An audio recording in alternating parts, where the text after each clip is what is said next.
CHAPTER 13. Of the Tale of Grandfather Mole. The Tale of Grandfather Mole, by Arthur Scott Bailey. Chapter 13. Turning Over a New Leaf.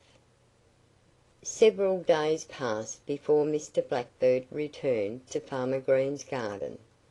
And when at last he flew across the meadow one morning and perched on the garden fence to take a look around before beginning his breakfast, he saw that Mrs. Jolly Robin was making countless trips between the garden and her home.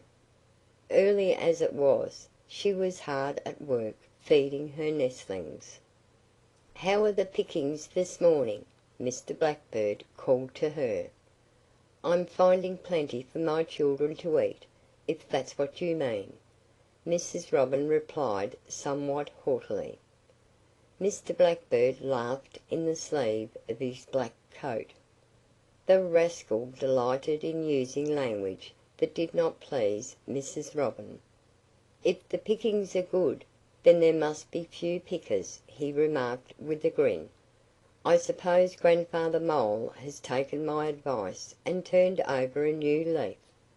"I don't know about that," said Mrs. Robin. "Anyhow, there are plenty of good crawling things stirring after last night's shower. Everything seems to be coming up out of the garden this morning." She had scarcely finished speaking when Grandfather Mole poked his head from beneath a head of lettuce. Mr. Blackbird was just about to begin his breakfast, but he paused when he saw Grandfather Mole. "Hello!" he cried. "What brings you to the surface?" Grandfather Mole knew Mr. Blackbird's voice at once. "I'm glad you're here!" he exclaimed. "I want you to tell Farmer Green the news, for I know he'll be delighted to hear it." Then Mr. Blackbird did an ungentlemanly thing. He winked at Jolly Robin's wife. But he was a rowdy, so what could you expect of him?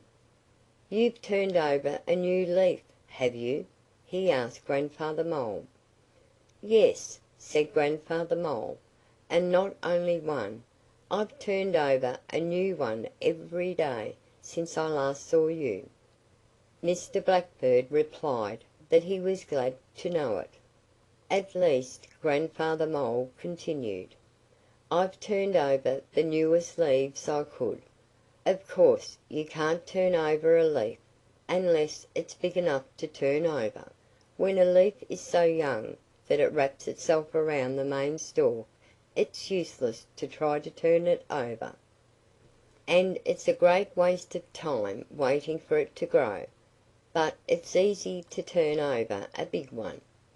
Suiting his action to his words, Grandfather Mole stepped up to a loose growing head of lettuce, and thrusting his long nose under a drooping leaf, he lifted it up and pushed it over.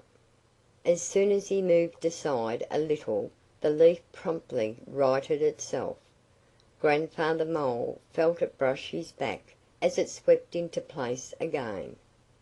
"Of course," he remarked, "you can't expect a leaf to stay turned over, unless you want to stand and hold it in place.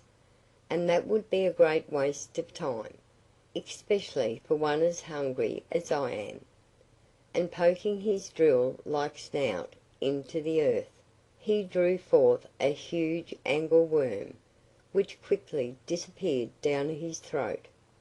Mr. Blackbird choked, and not over anything he was eating either.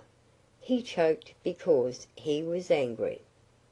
"It's no use," he said gloomily to Mrs. Robin, as soon as he could speak. "It's no use trying to get Grandfather Mole to stop eating angleworms. In my opinion, he's too old to turn over a new leaf the way I meant." "You can't teach an old mole new tricks," said Mr. Blackbird. Chapter 14.